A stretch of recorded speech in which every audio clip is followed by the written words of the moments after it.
Today I'm here with my Auntie Rocco, my eldest auntie on my father's side. And tell me a little bit about yourself. What do you want to know? Anything. How many countries have you been to? Oh my God. I think the last time I counted was about 30, but I think I missed some in between. 30? Yeah. Okay. 30, yeah. Okay. And what was the last country you visited? We went on a cruise for 21 days. We went Thailand, Bali, Singapore, Japan, Malaysia, and a few in between. What country were you born in? Guyana. Guyana. And how old were you when you left Guyana? 23. 23. How did you feel leaving at 23 years old? It was sad and exciting at the same time. Sad because I'm leaving my family, my parents and my sibling, which I had 9 siblings, and I was very attached to them. And I was very upset, and one day I fainted. I saw stars, and then my mom said, if you don't want to go, don't go. You never told me that. No, I remember now. I didn't tell too many people but it's true, it happened. Because you were so overwhelmed with the decision? Yeah. Those days you don't go away. England was a far place to go. Yeah, England is where she went. Yeah. And you never been there prior to leaving? No, never anywhere else. Like, not even traveling in Guyana alone or anything like that. We couldn't afford it, so. That's brave. That's very brave. I had to run away. I get it. I know the feeling. Listen, you know the reason why? Because I was 23 when I left. And the neighbors and everybody says she's so old and everything else, right? Crazy. 23, right. And I said I couldn't see myself getting married and have 10 kids. So that was what I was getting away from, yeah. And you did it. Yeah. But I went with my best friend, and she's still one of my best friends. She lives in England now. Yeah. And you talk all the time? Yeah, once a week. Well, speaking of Guyana, I brought you something. You're kidding. Every time I go somewhere, I always ask if you want something, and... So how did you get what you get? Do you know what it is? Jamunoi? Yes. How did you get it? From where? A very nice friend of mine. He actually attempted to bring it once, I told you, and he broke it. And unfortunately, his grandma passed away, and he went back, and he got his mom to bring it back with her. Oh my God. So, it was very nice. I always wanted to taste it. And I left home now, like, oh my God, since 66 till today, and I haven't tasted it since then. Okay. And when I go, like, on holiday, if I go in the, like, West Indies, I'll ask for it, and it's hard to get. And I couldn't find it. Yes. Yeah. So, you want some? Yeah, why not? Let's drink some. Okay. Okay, I'm a bad influence. So this is jamun wine. Can you tell them about jamun wine while I pour it for you? Jamun wine, I think it's called. It's some kind of berry, but it's black. Is it like a dark purple or black? Dark purple. Yeah. Black. You know, it depends how ripe it is. Right. It's a dark purple, and they say it's good for diabetes. And as a diabetic, you can drink it, right? Oh my God, yes, sure.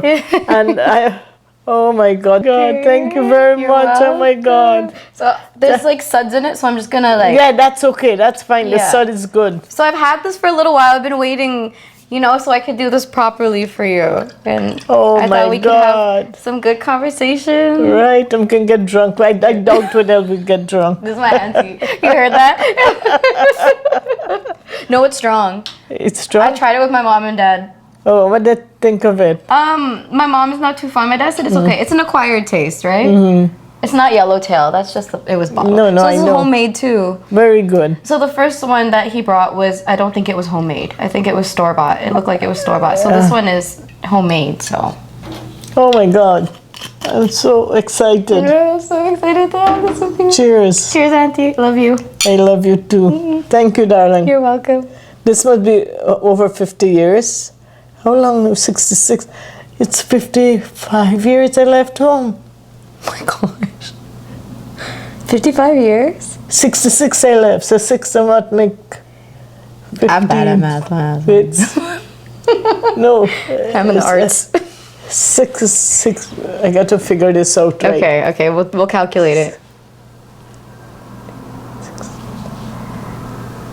6 and 7, right? Make 15. Wait, 6 and 6, 12. Wait, like 6 plus 6?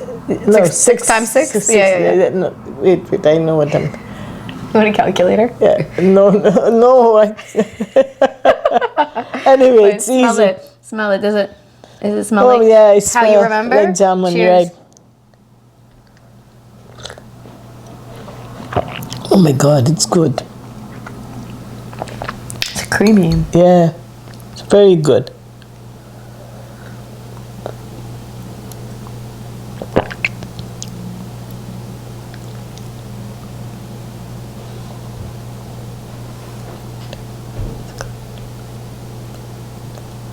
The hell, I used to be good in math. That's what you're doing? Forgive me, I'm 82. Oh my gosh, you're funny. Nice. Cheers.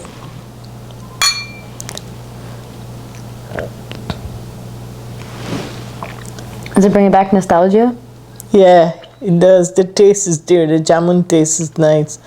But it's really, really... It's been so long that even the taste is... Like, it's a different... The wine is definitely different from the fruit, right? But it's good. The fruit is a lot more bitter, I'd say, when I tried it. It looks like a mini plum, like a tight purple plum, right? And it's a bit sour sweet. I had it when I went to Suriname. They had it. This is very good. Ah, well, there's plenty more. Wow. Thank you. Thank you. I was trying to think of if they would pair with food or something. No. Like, this is not a food. It's more of a dessert wine. Tell him thank you very much. I appreciate it. I will. I'll send him the link to this video. Oh, the last time I had jamun, I think must be 20 years. Wow. I had it here, but I don't call it that because it's a frozen one, so there's nothing compared to the fresh one. Yeah, jamun or the wine, like the fruit? Yeah, the fruit itself, not the wine. Oh, okay. This is the first time I'm having the wine since I left home in 66. You do the math, I'm not do. So you've lived a pretty interesting life. Where was the first place you traveled to after you went to England? Like, not England, Ireland. Okay. And I've been there about 4 times in my lifetime. What do you like about Ireland? I've never been. Oh, it's beautiful. They say it got 40 shades of green, and it's true. Because when I stayed with friends when I go every time. Right. And when you look through the window, the same piece of land, you'll see the green is different. You're looking at the same plot of land in the yard. But Eldest... And it depends how the sun hit it. And it's quite hilly, so the sun will hit one spot different, and you'll see different shade of green. At one point, not 40, but somebody must have counted. So you see like the vibrance. Yeah. It's beautiful. Yeah. The people, they're fantastic. They're so hospitable, and they could give you everything they got. Yeah. What's the food like out there? It's like English food, and they eat curry and chips. Yeah? First time You mean chip curry or curry chips? No, that's the first time I saw that. They have chips and they put curry sauce on top of it, but not curry like what we make, you know. Right. But there's no meat, no nothing in it, just a sauce, and they pour it on top of the chips. I've nearly died. Was it yummy? I just one. Oh, and you're like, we get better curry then. It's not the same. Yeah. But the food on the whole is good. The Guinness is the best in Ireland. That's where it came from. And the one they sell overseas is not the same. And the Scotch is good too.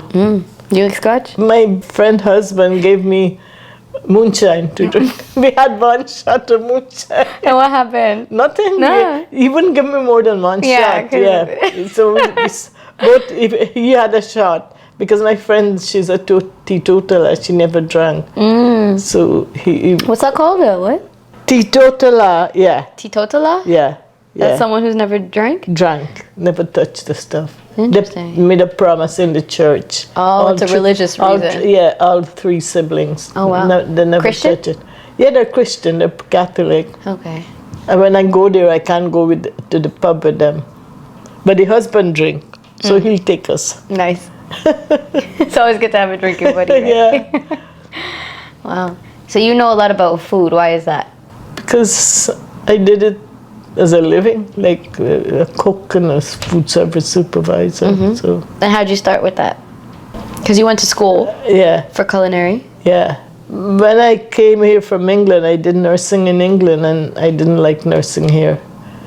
And I had to work, so I work in private nurses' home, and I didn't like that because they were treating the people very bad, and I couldn't sleep at night, so I had to quit. I had to find another job. And then I had a chance to go back to school, either go back and do the nursing. You have to qualify here before you become a good nurse anyway. So then I say I didn't like it that much because the way they were treating us that's 1973. Okay. There was prejudice there as well. So I said what I like is I like cooking. And then I saw a brochure from George Brown, and it said if you can cook, you can go to work anywhere in the world, and that turned me on because I love traveling. Forget about children or husband and all that. That's one thing we have in common. The reason I went to school for journalism is because I said you travel. Yeah, like. And then I said that sounds good, and I'd forgotten I was married and had kids. But the thought of going around the world and cook was the attraction. So I went to basic and advanced cooking. Right. And then after 2 years, I was cooking one day, and then I said, do I want to do this for the rest of my life? The answer was no, so I went back and I did supervisor. So I started supervising in the kitchen, so I was happy with that. And you had your own restaurant too, right? Yeah, that was a disaster, it was a lot of work. Yeah. Doesn't look like an easy business. Very, very hard business. And everybody wants to run restaurant. They don't have any clue what they're doing part of the time. Can you tell me the 3 hardest things about having a restaurant and the 3 best things about having a restaurant? Which one you want first? The best first. The best is to meet people, and I meet people from all over the world. Because you're a people person. Yeah, and I had some very good experience. The first one we opened was 77, and Indian restaurant wasn't there. People didn't know about it and stuff, and it was tough. And one day, a Canadian lady came in with 2 kids, and he said he wanted them to taste Indian food. Yeah. And I look at the kid, they were little, and I said, do you want me to mellow it down? Because it's spicy? Because it's spicy, right, and hot. And she said, no, bring it as you cook it. And I felt so sorry for those kids. And they ate it. It's like torture. Yeah, but they ate it, they didn't complain, and I was shocked. And she ate it too. Yeah. So that's like a positive thing for me, for somebody to try the food. Yes. And, our food is spicy and hot. Yeah. But it's delicious. Yeah, and I really admire her for doing that.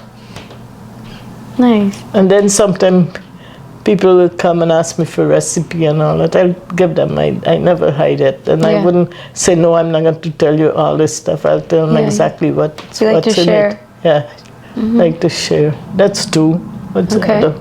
The other one, you didn't have too many bosses on top of your head, except Habib.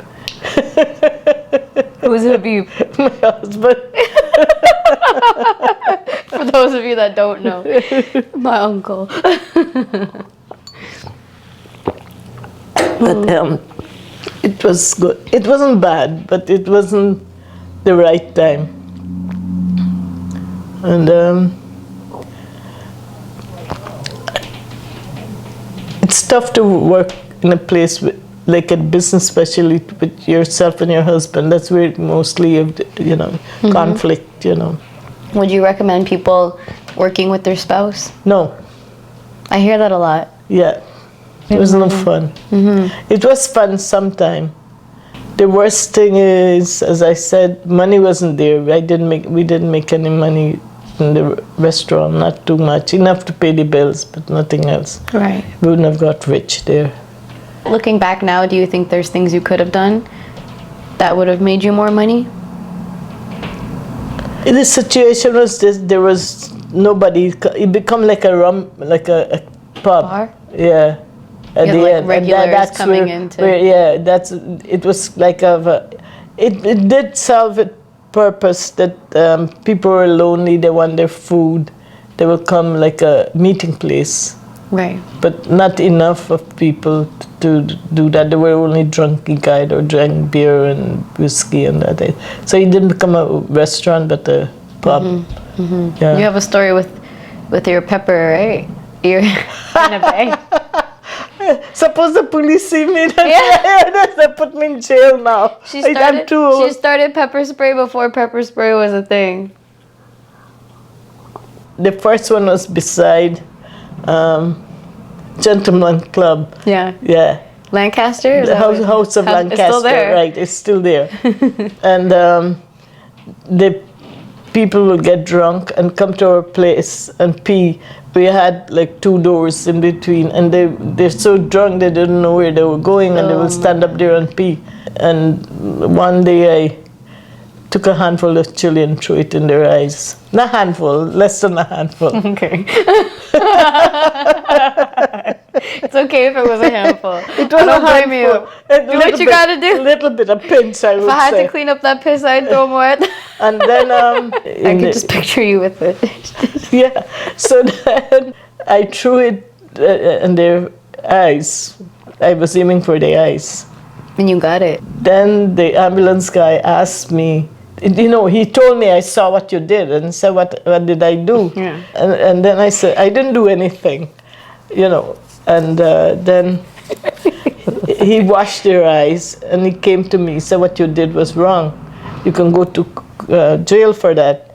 I said, do I look stupid to you?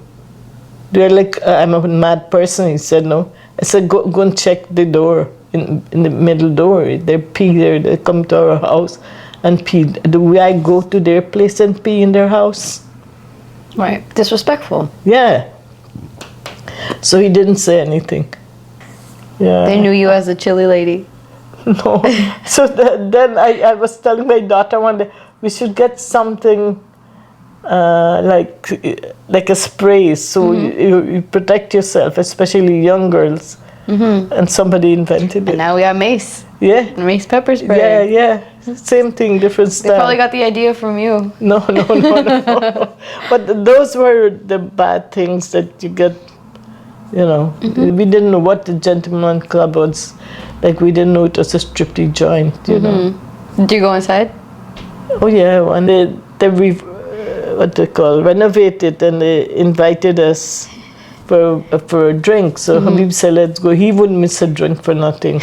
So we went in, and this guy who was serving was wearing a, I don't know what you call it, the stuff the guy wear underneath with no clothes on. Just like a Speedo kind of? Yes. The underwear? Yes. It was all, there's a name for it, I don't know. Anyway. You can explain it. I know you're trying to avoid explaining it. Yeah, but I don't know what it is. But he was naked, but he was almost naked. Almost naked. Yeah. Okay. So then he asked me what I want to drink. I told him I want a scotch. Yeah. So he brought the scotch, and he adjusted his thing. Was it like a thong? A thong, yeah, but it's not thong. I know. Yeah, their version. Yeah, and then he adjusted, and then he used the same hand, and he gave me my drink. I said, I don't want it. And that was the first and last time I'd been in there. Yeah, I think I went to that one for my 19th birthday. Huh? I think my 19th birthday we went there. Yeah, where? Gentleman Club? The same, I think the one on Lancaster. House of Lancaster, that beside us. Oh my gosh, we were neighbors. That's funny. They have male and female, right? Was it always like that? No, they're male and female. Oh, in okay, there, okay. yeah. Oh, that's funny. And Shahid, they were little, and their friend, they used to peep. The door was a little bit ajar. Yeah. And then he come and ask me, Mom, what exotic mean? He read it? It's like, what's XXX? What'd you tell him? I didn't know what it meant. You didn't know what it meant? You both learned something. I know. Yeah. He was like 5 or 6 or something. So because of the neighborhood, I think, right. we had some problem, major problem. Yeah. So moving from England, coming back to Toronto was interesting. Very interesting. Yeah. And where were your kids born? In England. And another thing happened one day. I used to open the restaurant only for dinner because I started another course in George Brown, the supervisor course, and then it was winter. So instead of going from the back, it's a longer walk. So I didn't want to walk that long to this subway. That's 6 o'clock in the morning, because we have to start school at 7. And then when I passed through the restaurant, there was a guy sleeping there. In the restaurant? I've never seen him in my life. What did you do? I just woke him up and said, "What are you doing here?" And he got up and he looked around and he said, "Yeah, what am I doing here?" How did he get in? I think what happened, he came out from House of Lancaster, and maybe I was in the kitchen trying to close and all that, and he went downstairs in the bathroom, and then he walked back on the step and stepped on the carpet in the restaurant. And then Habib said, when I told him what happened, there was a guy sleeping there, and wasn't one of our customers. And he said, "Weren't you scared?" I said, "Scared for what?" I woke him up. He said, "I could have attacked you." I said, "That it didn't occur to me." So he didn't seem like he would, or something? No, he was a young kid, like in his 20s. Right. So that was what happened. But he must have had a good sleep. He was fast asleep. Yeah. And then I opened the door, I tell him go home, and he left. And then I closed the door and went to school. Probably had chili powder in the other hand. No. I never thought of that. I just woke him up to go home, you know. Yeah. But it was fun, and it was hard too, because the bills were just about paying, but we were working so many hours, no wages kind of thing. But you tried something. Yeah, we tried, yeah. And how old were you when you went back to school for culinary? The first time I must have been in my 30s, late 30s, and the second time I was 53. I don't remember that. They thought I was a teacher. How did that feel? You feel good. Yeah. I could argue with the teachers then. Because you're mature. Because I'm mature. They were my age. Some of them are younger than me. So I could argue. No. It's never too late to go back. No. I couldn't do it in England. I don't think people go that late. I don't know. Like, I didn't do any research if you can go back to college at any age there. I don't know. But definitely not Guyana. We didn't have there was no culinary school or anything like that. But you just get married and have kids. That's all. That's it. That's it. Cook and clean. Yeah. Not for me. No, I know.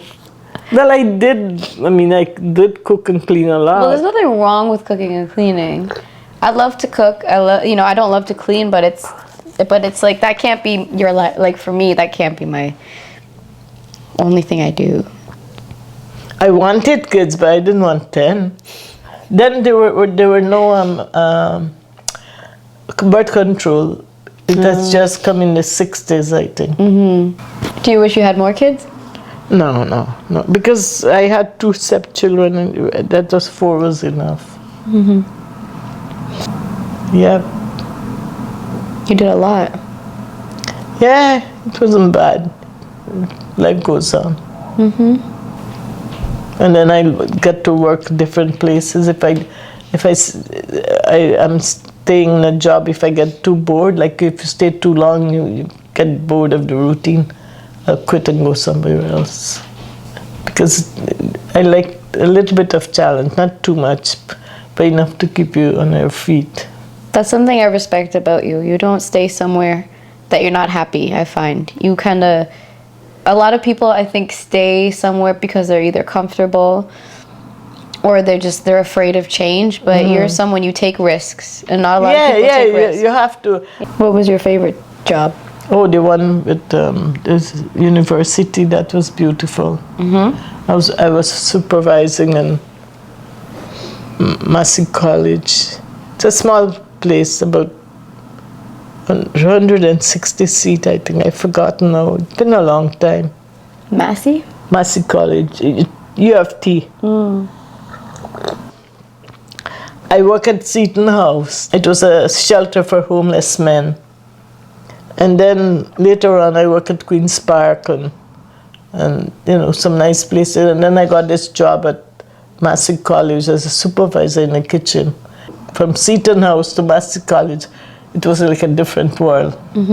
These kids were all postgraduate and everything, and they were fantastic. And if they want anything, I make sure, like if they have any food allergies or anything like that, or if they have preference, I'll try to make them happy. Okay. And they were very happy with me. And you like doing that? Oh, I enjoy it so much. They enjoy me, I enjoy them. Yeah. Yeah, it was great. That was my best job. And you enjoyed it, like you loved doing it. Very much so. Oh. I like, and then I used to plan parties and stuff. Yeah? It was good. Yeah? Plan wedding too sometime, yeah. Because the students, they meet each other in university. Right. And they get married, and it was a small place. And if they want a small wedding, they will have a small wedding there. So we used to do weddings in summer. What was your wedding like? My wedding? It was small.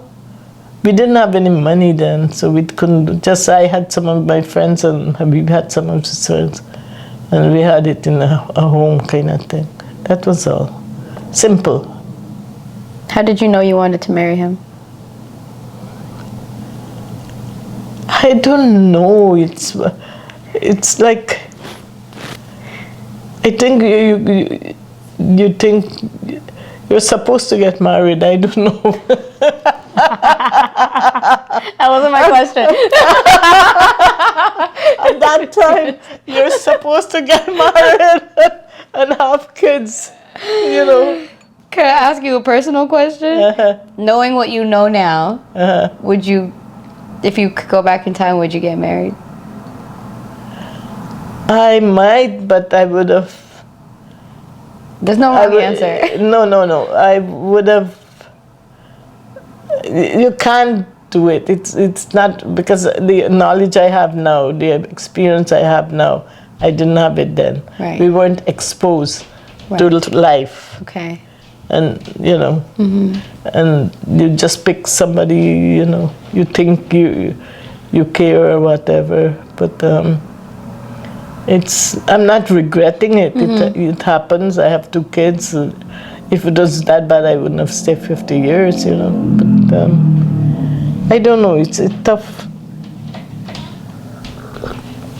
Yeah, people ask me that question, and it's hard to answer, because in our generation, we don't get divorced that easy, especially when kids are involved.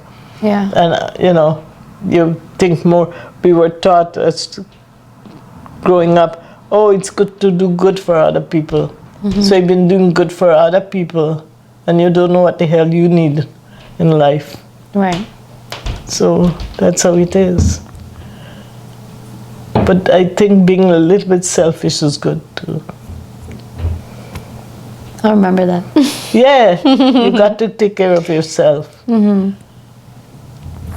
weren't taught that. No. So that's...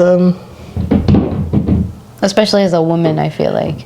Yeah, especially, like, I had diabetes like 30 years ago. there were no, like now, you got so much stuff in the internet. You can learn something and make yourself better. I got friends who just become diabetic and they did the right thing and they beat it. But I didn't take care of myself. I got 2 strokes from that. Got heart problem. I had an all-foot diabetic ulcer. You know, I paid price for that because of not caring for yourself. And nobody tell me don't do this and don't do that. I did it and right. But I knew one thing. I like traveling, and I did that. And that's very good for me. If I didn't do that, I would be very upset. Yeah. And you did a lot of traveling. Yeah. You're not just a regular traveler. No, I did quite a bit. And you did it at a time too where like because I travel a lot too, but when I do it, everything is in the palm of my hand if I really want the information to it. Yeah, then there weren't computer. Back then it was there wasn't computer right. And I never booked through computer. I always booked to the agent. Right. Yeah. Up to the last. I could say never went to the airport and did that thing you do in the machine. Really? Yeah, I don't know how to do it. It's different now. No. There's not a lot of people to help you at the airport anymore. No, so then I used to go in the counter. So I'm not a computer person. No. So that's it. And I still survive. I don't have an iPhone, and I'm surviving. You have a big iPad, though. I have it. I like it. I think I'm addicted to it because there's so much information. There's so much nice movie. Some movies I've seen like 50 years ago. It's convenient. Then I'll go back and look at them. And when I look at them second time, hey, I didn't remember this part, you know. Do you have a lot of photos from your travels or not really? I didn't like taking photos. I did walk with camera, but I don't take photos. It's for me. Some of my, like, you know, I love taking photos, but some things that are the most vivid are the things I didn't take footage or pictures of, to be honest with you. Same thing with me. Like some like things I could like close my eyes and I can like see it still. See it, feel it, smell it, like the way the sun was shining or like the way the water felt. There was one, I'll never forget that, in Montego Bay in Jamaica. We were taking the cruise from there, and then we hired a taxi to take us around. We had a few hours before the ship comes, and then the guy took us to a spot, and this spot was so beautiful. It's stuck here. There's sea, and then the mountain, and with all the trees. It was so beautiful. I couldn't forget it. So and I didn't stay in Jamaica. We just land there and take the cruise from there. Yeah. Sometimes people ask me why it takes so long to post photos, or you know, when people put it on the internet, but sometimes I don't even look at them until months later because I want to remember it how I remembered it, right? Because I feel like once you look at the photo, it's kind of how you're gonna, for me anyways, it's kind of like that's how I remember it. So that's why I take my time and I look at it, because I want to remember it being present in the moment. Yeah, and in Thailand, you know, the mountain where they plant the rice, it's in rows. That's the first time I've seen something like that, and that made a big dent in me too. Yeah, it's beautiful. What part of Thailand do you remember? Oh God, no!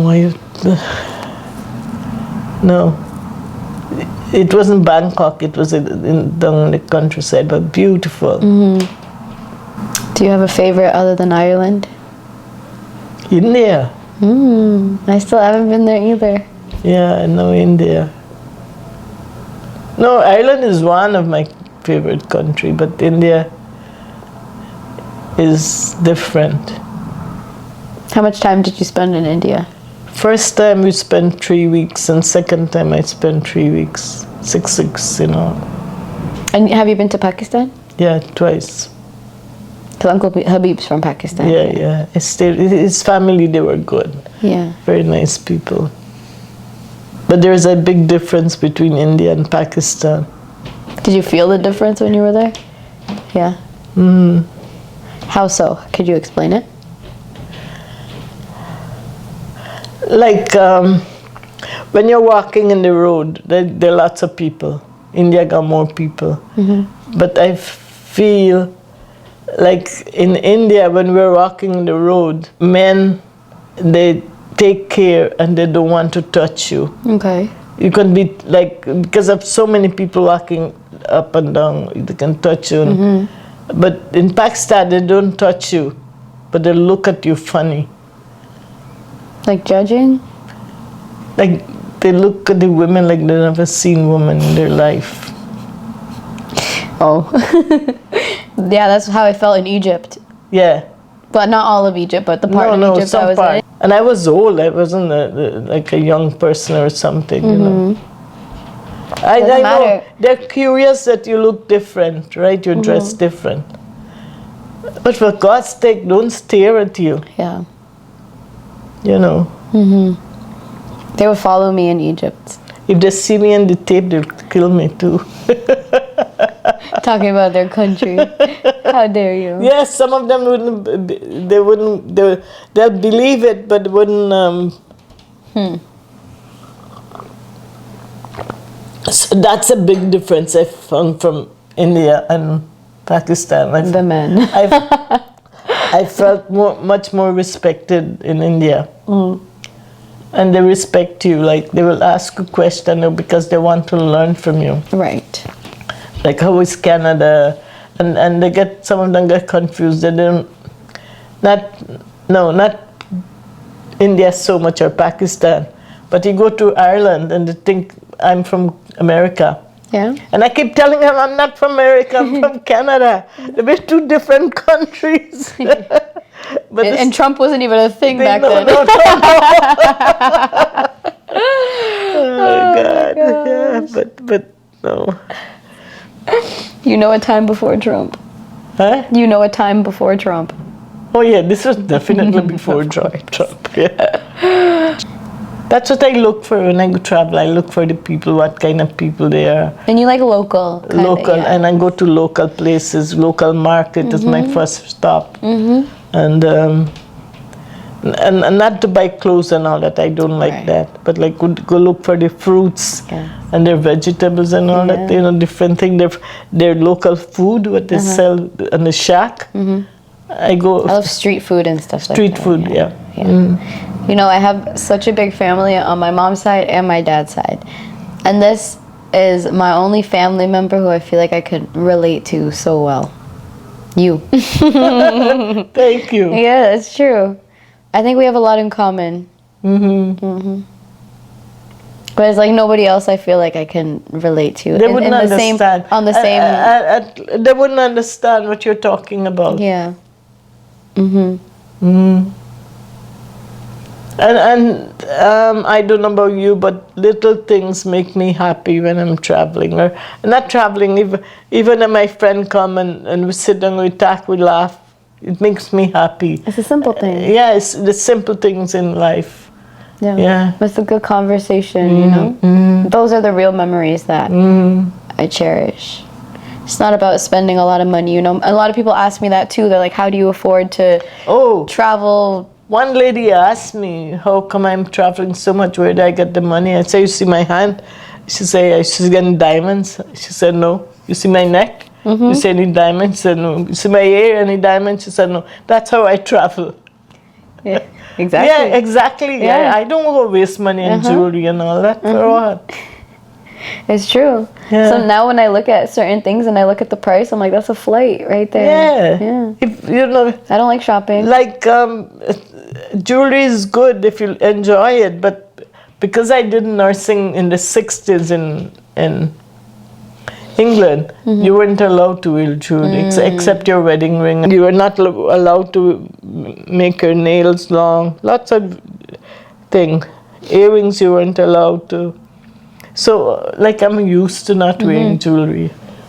Would you give a woman like me who travels by herself any advice about traveling? You got enough. You done enough. You're doing well. Okay, what about people that haven't traveled that much? What would you... These days, it's not like when I did it. I started in which year I started traveling? Maybe 79. Earlier, we couldn't afford. I used to save money separately for my traveling. Okay. And nobody knew about it. I mean, I work hard. Very hard. Yeah, and that's okay. And that's okay. I think it's important to have a little, that's what's for me. A little secret account, as long as you're not doing anything wrong. You have to have that safety. Yeah, it was for me. And that's what kept me sane all these years. Yeah. Getting away, like when I have 2 weeks holiday, I used to get away from everything and everybody, because we don't forget that we had 4 kids. And Yeah. There's a lot. And then when I come back, I'm happy, and life goes on.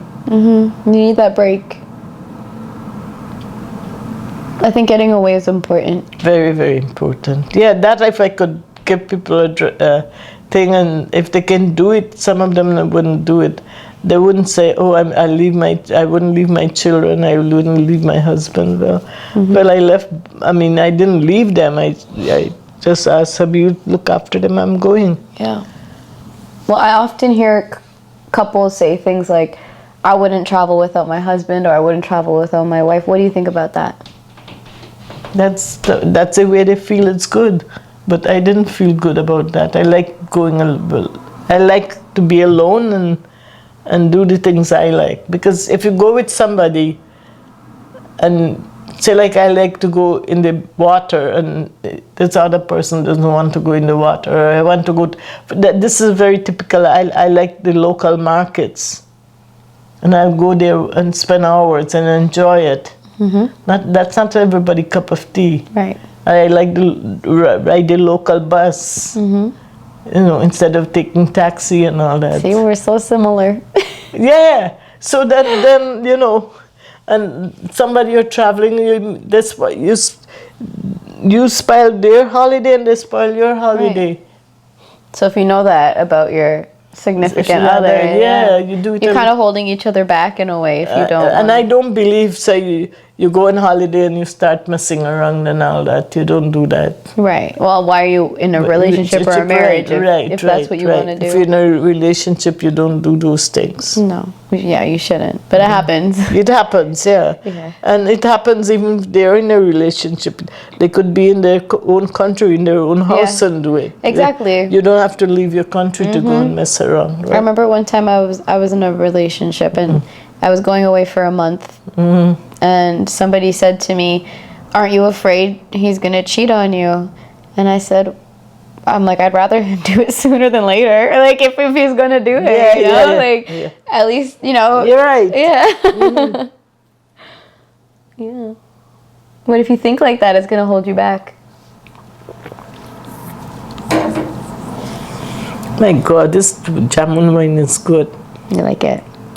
Will it make us drunk? Yeah, I don't feel anything, do you? No. Watch, we're not gonna remember this. No, I don't think it makes you it's not that much alcohol in it. Well, it's homemade, so who knows? It's like jamun moonshine. Yeah, no. This is not moonshine. Moonshine, we would have been drunk by now. Anything you want me to know about your life?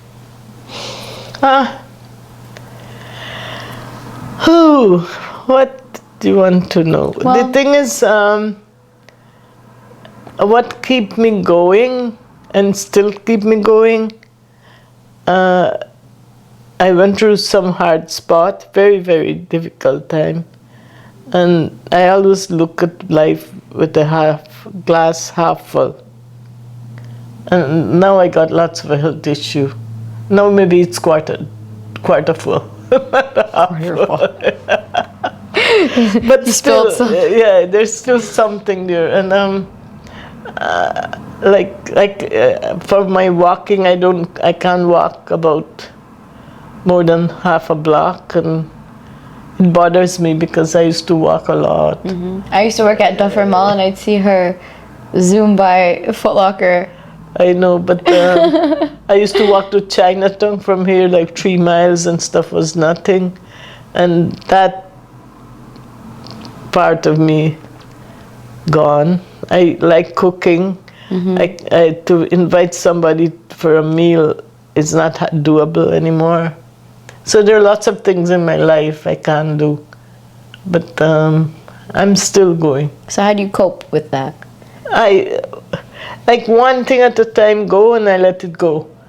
I worry a little bit, like I get upset. It's like you've been walking all your life and then you can't do it anymore. You got to accept it.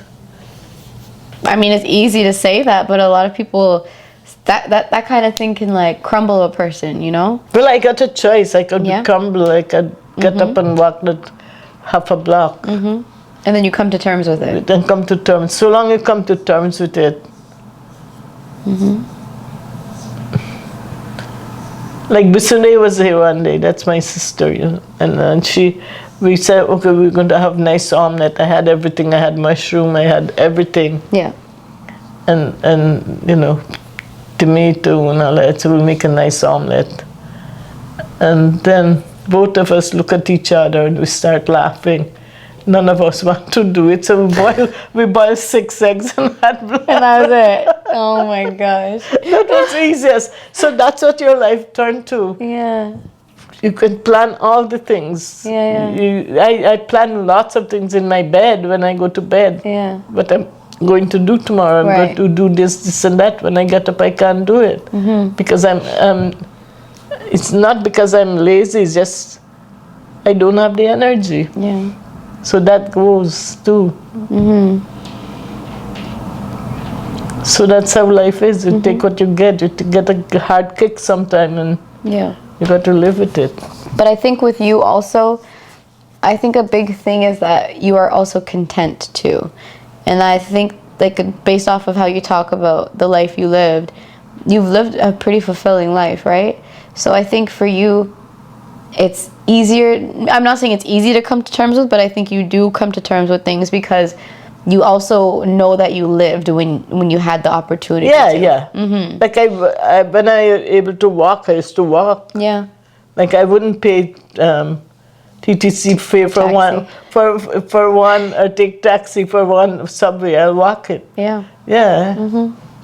They're like me. And not the money so much. But you enjoy that. Yeah, it's and I think that's really hard for people to understand. Because when I drove across Canada 33 hours, and people are like, "Why would you do that?" Just and I'm like, I miss that. I miss that. But they don't understand that's joy to me. Yeah, you know? I miss the long drive. I went to Texas by bus once, 2 days, 1 night, from Toronto. Wow. Houston, I went to. Houston. I've been to Houston. It was good. Yeah. And if I go to New York, I don't go by plane. I used to go by bus. It's like 10. Now the train is like 14 hours. Was it the same then? Bus I don't know. I've never been by. Yeah, I think I went once by train. Because the bus and the train's the same. Yeah. The bus was 8-10 hours. Yeah.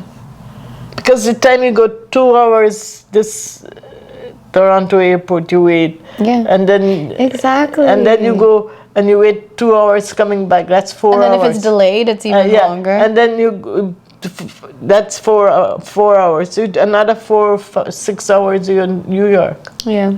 And you see places, you meet people in the bus. You inspire me a lot. I know how you are, and I know how you were, too. And just like the moves you've made in life, it's I think without you even knowing it, I think you've opened doors and paved ways for me.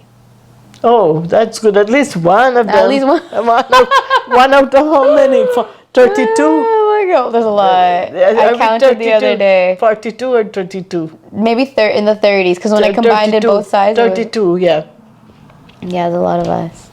But it's true, because I think the fact that Grandpa allowed you, like your dad, I think the fact that he let you, go to I think it influenced my dad to let me, because even when I got accepted in Toronto, because I grew up in Kitchener, my parents didn't want me to go. They wouldn't let me. And then my dad saw how unhappy I was, and then they're like, okay, you can go. And I'm like, well, I just wasted this time. But same like you, and there's nothing wrong with having babies and getting married, but I've never seen the other side of that, you know? Yeah. I didn't too. Like, out of all the women I have in my life, I feel like you know, related to. It's just I feel like the type of woman I am becoming, I've never even seen somebody do those things, if that makes any sense, like in my family. So like with living by myself and... Well, if I didn't have the opportunity to travel so much, I don't think the marriage would have lasted. I would have feel like... well, you also meet people too, right? Like, right. Even for me, when I was in certain relationships, it's...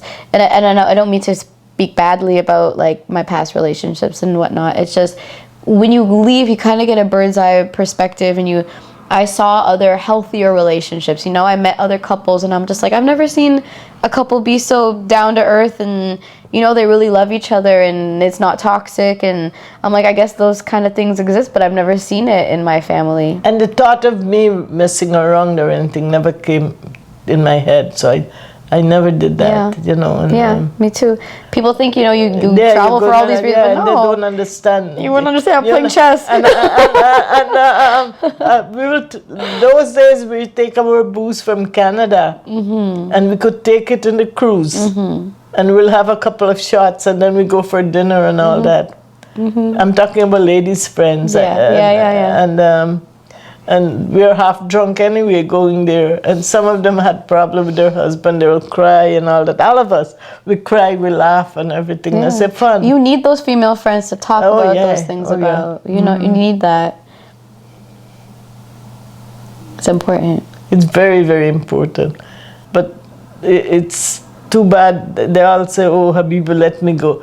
It's not Habib, let me go. I want to go. And he couldn't say no because I will stop him from going. Right. So, but you also have to have that trust. Yeah. Because I truly believe if you love somebody, you let them be free. Yeah, trust is there, but you know if they're going to mess around, they're going to mess around. Exactly. And if I'm going to mess around, I'm going to mess around. Yeah. Yes. It's up to the person. Because everything that I've done when I've traveled, whether it was on purpose or by accident, has led me to so many places and meeting so many people where I feel like if someone tried to control that and not let me go, I don't think I'd be happy. I learned a lot from you. I'm glad somebody learned something. You're very smart, very wise. But I think you were wise before you were in your 80s. I feel like you were wise from a long time ago. It's just now you've experienced so much more, you know? But I think because we were in such a culture that it was not always showcased like that. I think if we were men, we could have been like ruling the world. I used to think, why do I have to be born a girl? Because the men got so many privileges. I don't know how privileged they are. Yeah, very much privileged. Yeah. Because when Pali used to go to school, my mom used to give him a big glass of milk every night. And I used to look at it, and she wouldn't offer nobody. We couldn't afford it anyway to give everybody a glass of milk. But they make sure the guys have milk. And you're a girl, who cares? It's not like we got periods or anything. Like, we need strength. But I felt very blessed with them too. Like, my dad was very good. He used to make us feel very special. That was one good thing. What else do you remember about your dad? He was a good man. Because I never got to meet my grandfather. No. He loved his grandchildren. He loved children, anybody's children. Dirty, clean, anything, he'll hold them and bite them. Their ears, the kids will go to him, and they still love him. They put their hand in their ear and go to him. Yeah. It's funny because even though I never met him, sometimes I wonder like if he would have been like proud of me or something. You know? Oh yeah, like, especially his girl children. He made us all feel special. How many men can do that? Or how many father can do that? So all your memories of him are good? They're good, yeah, of course. Mama wasn't bad too, but she had her own issues. Yeah. What are some things you learned from Grandpa? I learned from him to be generous. You do what you have to do, and then you go to heaven or hell. He died young, 54. And how did he die? I think he had a heart attack or something, yeah. But he did a lot of good for people. He was very loved by people. He was a people person like us. I didn't know what that means. Now I know what people Maybe person. we're like him. Yeah, we could, yeah. I guess we'll never know. No. I miss him still. Look how long he died. And I'm an old lady, but I still miss him. Over 50 years now he died.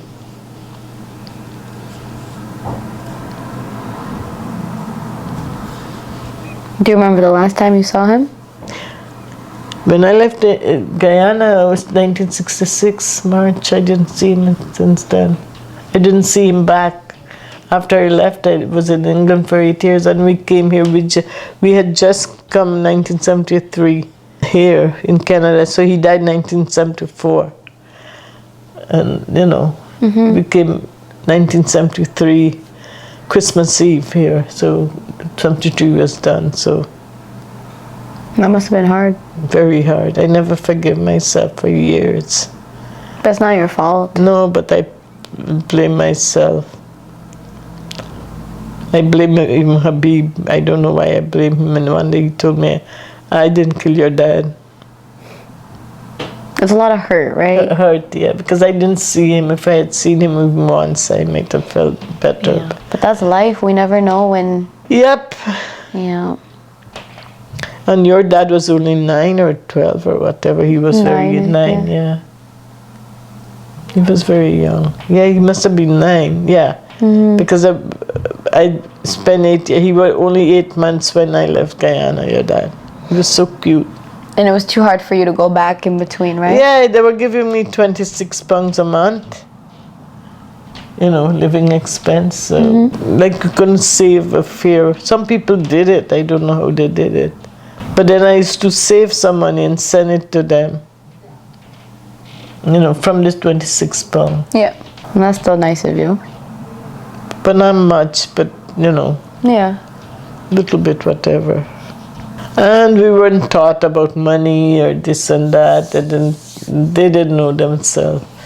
We're still learning. Yeah, and they should teach children how to manage money in school. They should make it a subject. I think there's a reason they don't. I think it's because it seems like, I don't know, it might be sound like a conspiracy theory, but it's kind of a system, right? Like the less we know, we rely on other people, like hire accountants and stuff like that, right? Because they don't teach us anything about... not that, but to teach them to handle money. You don't know. In our country, nobody ever taught us. No, they don't teach us how to... They don't teach you. That's what I'm saying, and then you turn 18 and the bank pushes a credit card on you and you think you have this... blow it. Exactly. Yeah. Like it's not fair, I don't think. It's kind of like you're being set up for some kind of debt or failure. The whole country is set up like that. They give you 10 credit cards. So you borrow from one, pay the other. You borrow again from one, pay. And you can't catch up. And you can't catch up and you're in debt all your life. Yeah. And then they give you line of credit. Yeah. And you have a ball. Do you have any advice for me? You're doing great. There's gotta be something. No. You go with the flow. And that's it. Do what you like. But you think I could keep doing that forever? Sure, if that's what you want. If you don't want to get married, don't get married. Nowadays, it's our days. If you don't get married, they think something wrong with you. I think people think there's something wrong with me. Well, that's their problem, not yours. Long ago, I wasn't brave enough to tell them, But you can tell them. Tell them my auntie said to tell you. Tell them what? It's not their business if you get married or not. I'll tell them. So that's where I feel comfortable with, and I don't want to get married. Even if I don't have kids? That's fine too. You can always adopt if you don't want to. The world's so populated, right? Right, and there's so many kids. If you can do good for the world. In fact,